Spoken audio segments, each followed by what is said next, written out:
प्रकार जिह्वा मानव की सरस्वती का आसन है, वहां दूषित वस्तु का आप आस्वादन करोगे उससे, तो निश्चित है कि सरस्वती उसका त्याग कर देगी। और सरस्वती आसन का त्याग कर दे, निश्चित है आपकी बात का ना तो कभी कोई प्रभाव होगा, ना आपकी वाणी किसी का कल्याण कर पाएगी। मद्यपान सर्वरूपेण निरर्थक ही बताया गया।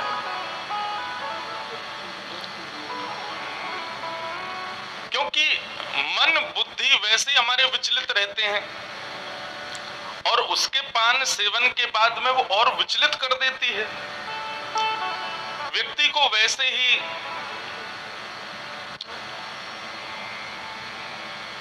अत्यंत विचलित रहता है, और जिसके सेवन के बाद में और विचलित हो जाए, ऐसी वस्तु को तो निरर्थक ही बताया गया शास्त्रों में।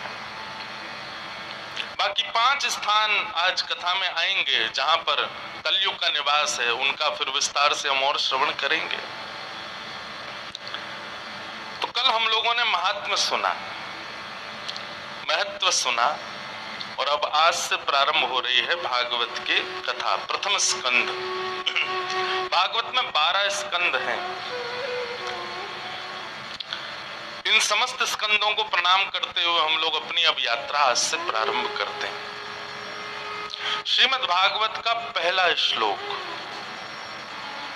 जन्माद्यस्य तोऽन्वयादितरतः चार्थे स्वविज्ञस्वराट् तेने ब्रह्म हृदय आदि कवये मुह्यन्ति सूरयः तेजो वारिमृदां यथा विनिमयो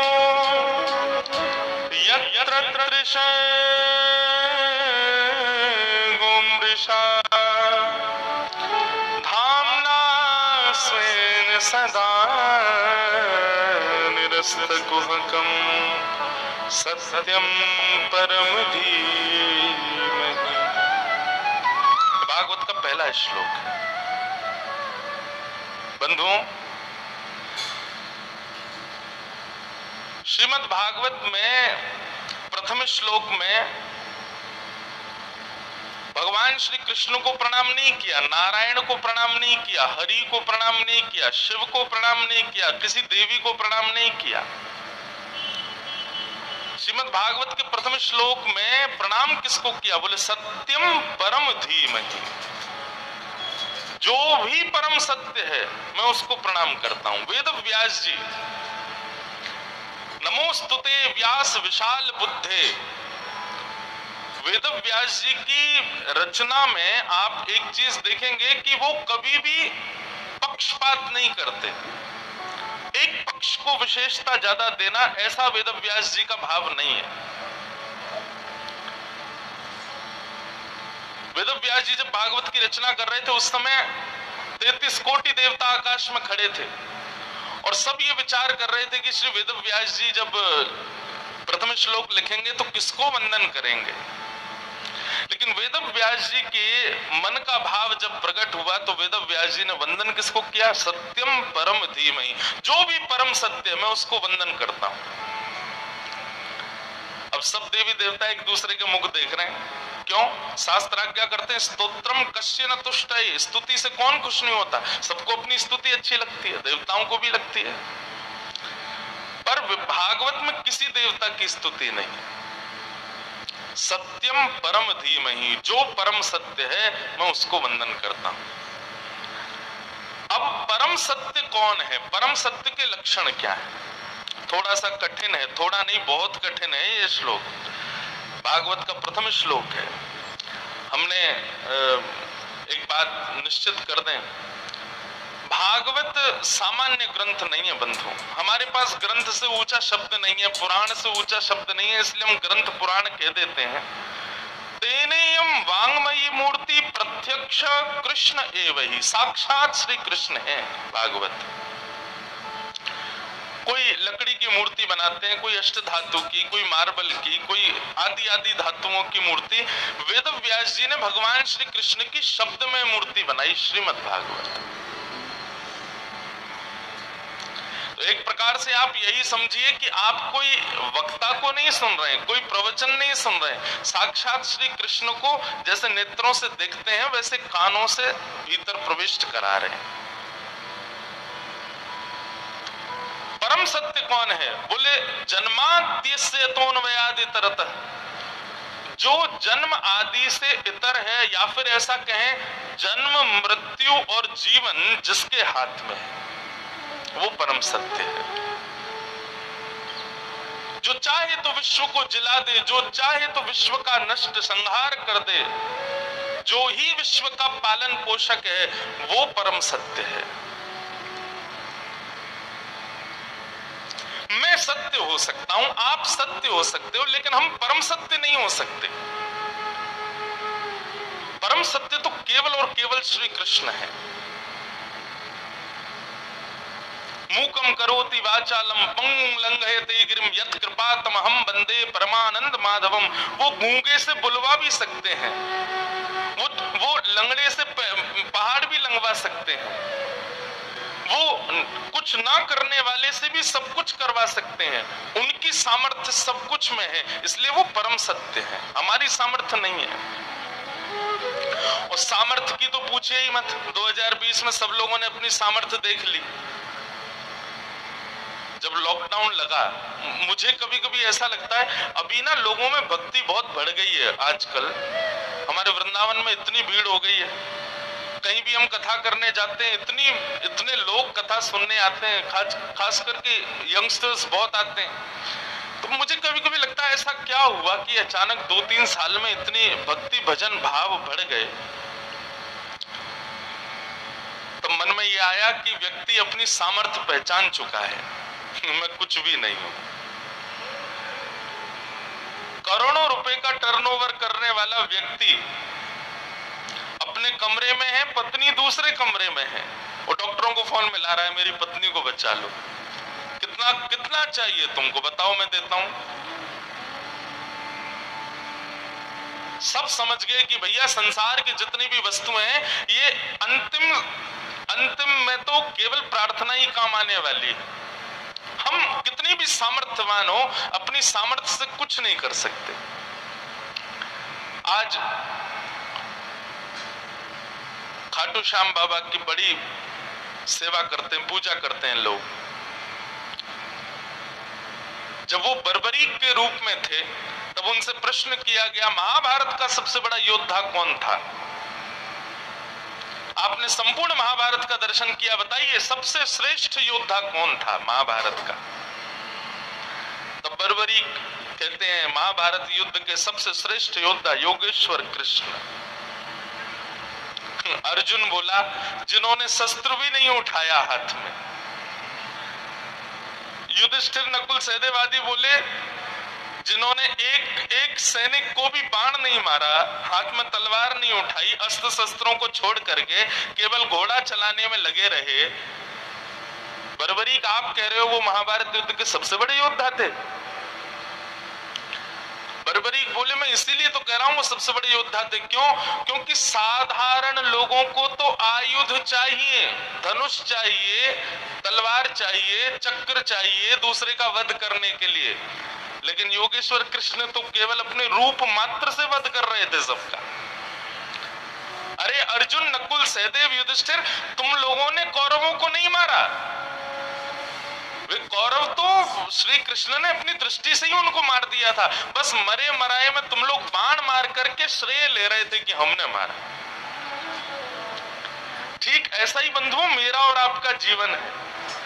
आपको लगता है आपने ये उपलब्धि प्राप्त कर ली, मुझे लगता है मैंने कथा सुनाई, परंतु ये सब ठाकुर जी ने व्यवस्थित किया, बस श्रेय हमको दे दिया। भगवान का एक गुण है बंधुओं, वो हमेशा क्रेडिट्स दूसरों को देते हैं, श्रेय दूसरों को देते हैं। और मानव का एक स्वभाव है कुछ भी करे और श्रेय ना मिले तो सबसे ज्यादा दुखी होता है मानव, वो श्रेय के पीछे ही भागता है।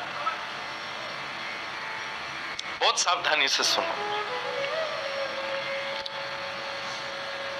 आज आज हम जी रहे हैं, जो कुछ भी कर रहे हैं, कर्म हमारा है लेकिन कृपा ठाकुर जी की, उन्हीं की कृपा से ही हम कर रहे हैं सब, इसीलिए वो परम सत्य है। वो चाहे तो अंधे से दिखवा भी सकते हैं। सूरदास, उनके विषय में क्या सुनेंगे आप? हमारे पास 2 आंखें तो जन्म से हैं और फिर 2-2 आंखें हम बाद में और पहन लेते हैं। 4 आंखें होने के बाद भी ठाकुर जी का वो दर्शन नहीं कर पाते जो सूरदास बिना नेत्रों के कर लेते थे।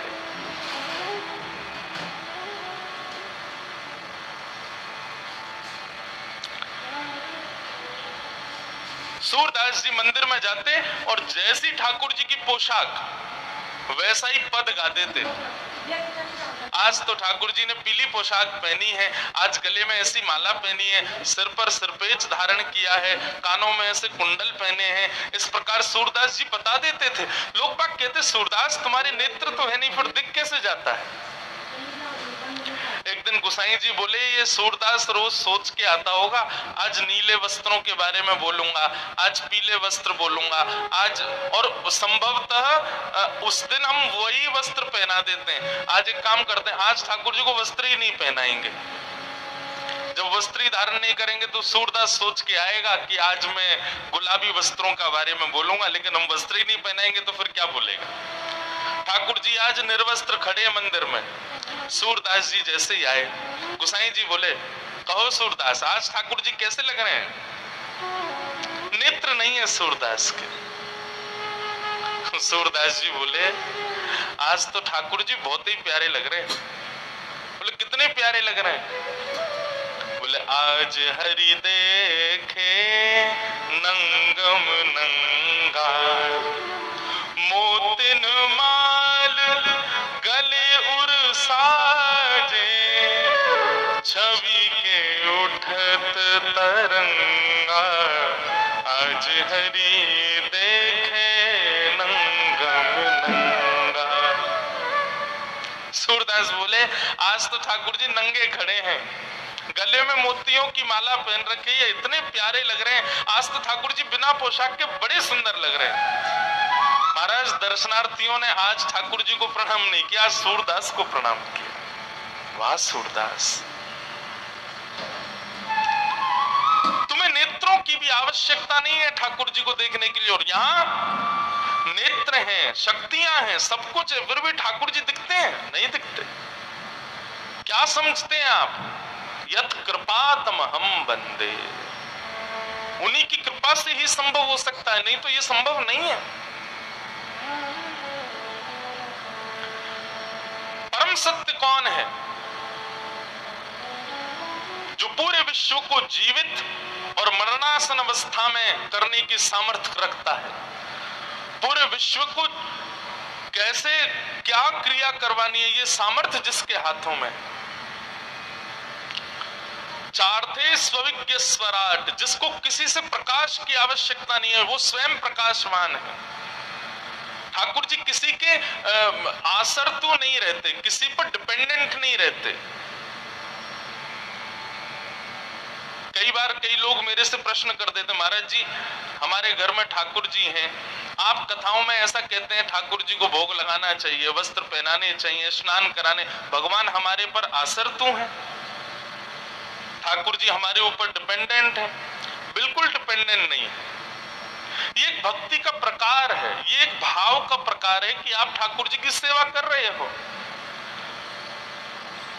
वो आपके ऊपर आसरतु नहीं है, वो आप पे डिपेंडेंट नहीं है कि आप नहीं करोगे तो चल जाएगा काम।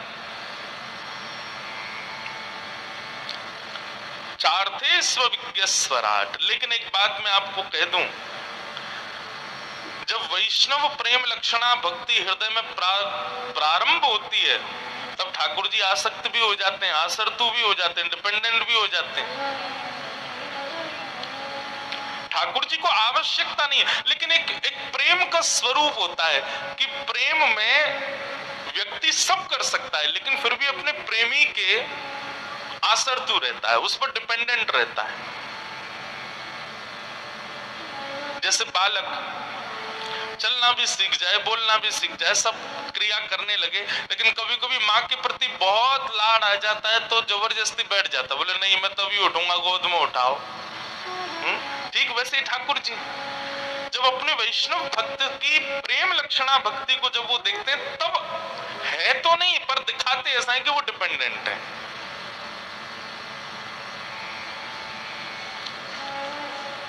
चार्थे स्वविज्ञस्वराट तेने ब्रह्म हृदय आदि कवये मुह्यन्ति यत्सूरयः। जो ब्रह्मा को भी वेद का ज्ञान देते हैं, बड़े बड़े देवताओं को भी अपनी लीला से मोहित करके रखते हैं, ऐसे परम सत्य श्री कृष्ण को हम बारंबार प्रणाम करते हैं। तेजो वारि मृदाम यथा विनिमयो यत्र शर्गो मृषा। पृथ्वी जल तेज वायु आकाश पंच तत्व जिनके अधीन रहते हैं, ऐसे श्री कृष्ण को हम प्रणाम करते हैं। सत्यम परम धीमहि, ये भागवत का पहला श्लोक। बंधु अब थोड़ी दूसरी चीज में आओ।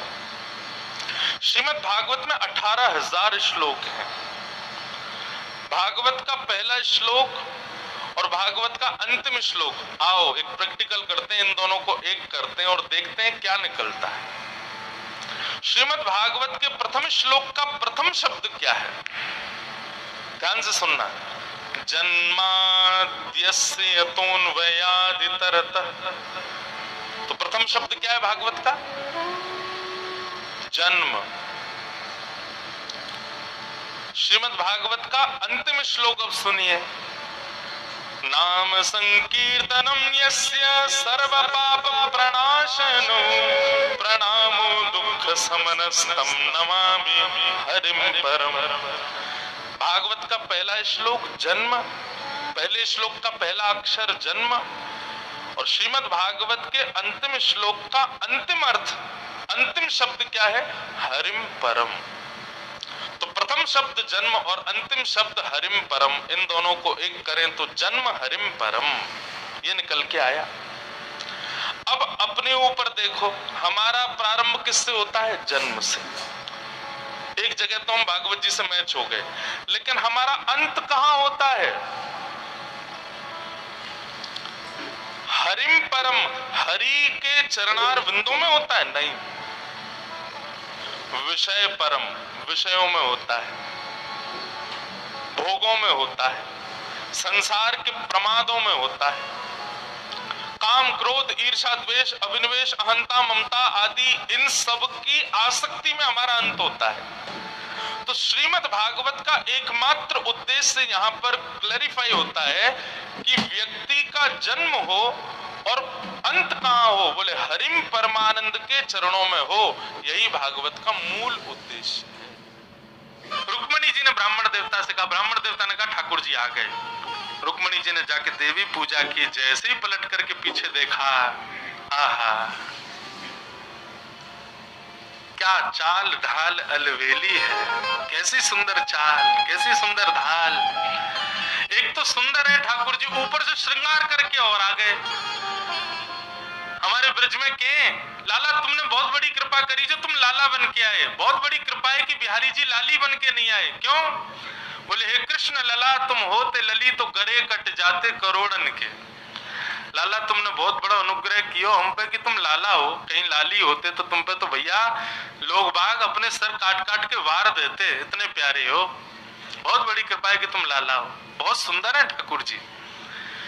सैनिक सब रुक्मणी जी की रक्षा के लिए गए थे। कोई भगवान की चाल देख रहा है, कोई ढाल देख रहा है, कोई मुस्कान देख रहा है, कोई आंख देख रहा है, कोई कान, सब ठाकुर जी के रूप पर मोहित हो गए।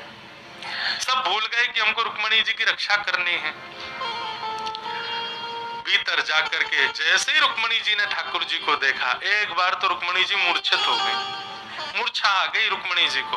फिर ठाकुर जी ने संभाला, संभाल करके दोनों भुजाओं से उठा करके रुक्मणी जी को लेकर के ठाकुर जी आए, रथ में बिठाया और रथ लेकर के सीधे द्वारिका। सब सैनिक हाथ पे हाथ धरे खड़े रह गए। सबने कहा भैया बहुत सुंदर हो, या कि चाल ढाल देखी कितना सुंदर हो। बोले वो सब तो ठीक है, रुक्मणी जी कहाँ गई?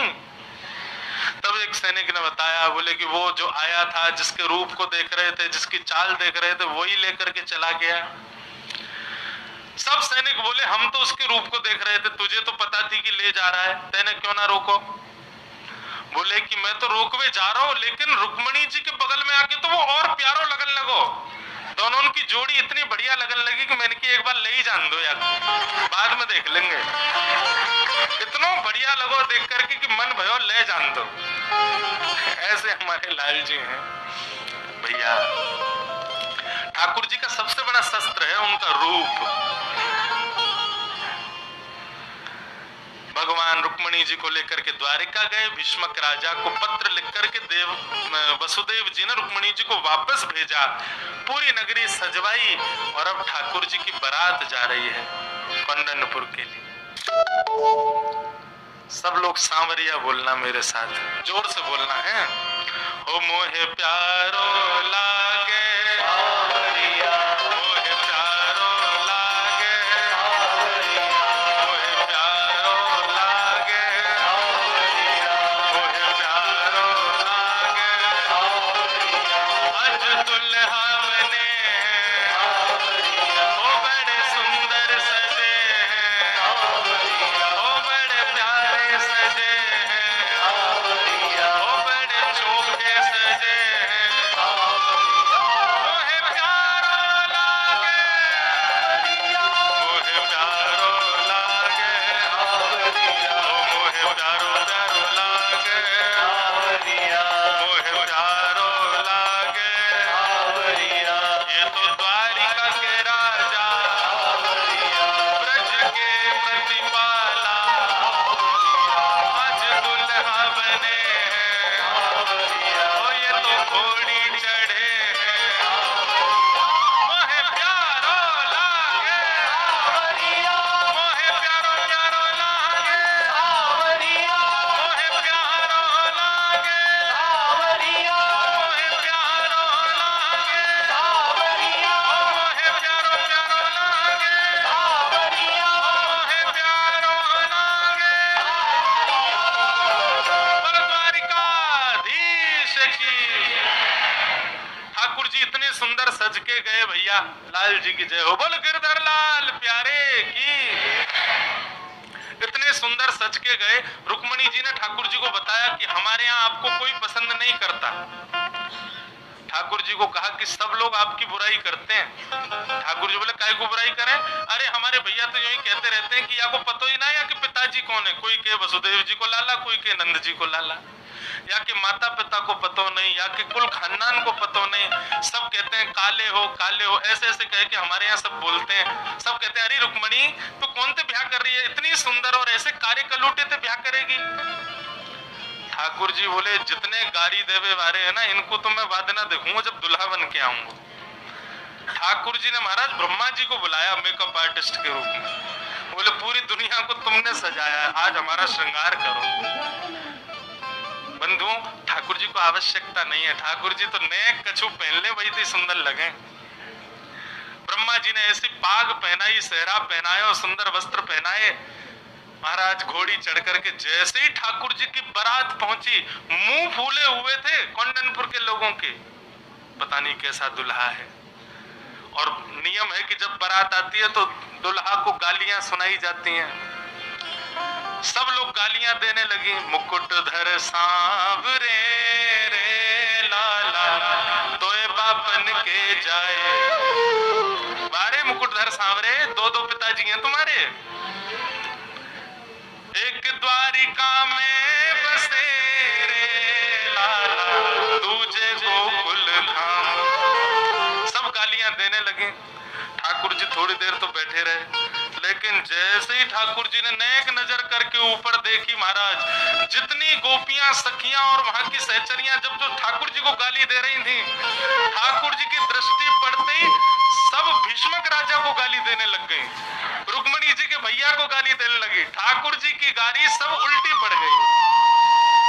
ठाकुर जी के रूप देख करके, चाल देख करके, मधुर मुस्कान देख करके कौंडन्यपुर के निवासी रुक्मणी जी से जाके नेत्र भरे हुए नेत्रों से कहते हैं, अरे रुक्मणी तेरे भाग्य की कही ना जाए, कितने सुंदर हमारे दुल्हे राजा। अरे कौन के ये सांवले, कौन के कारे।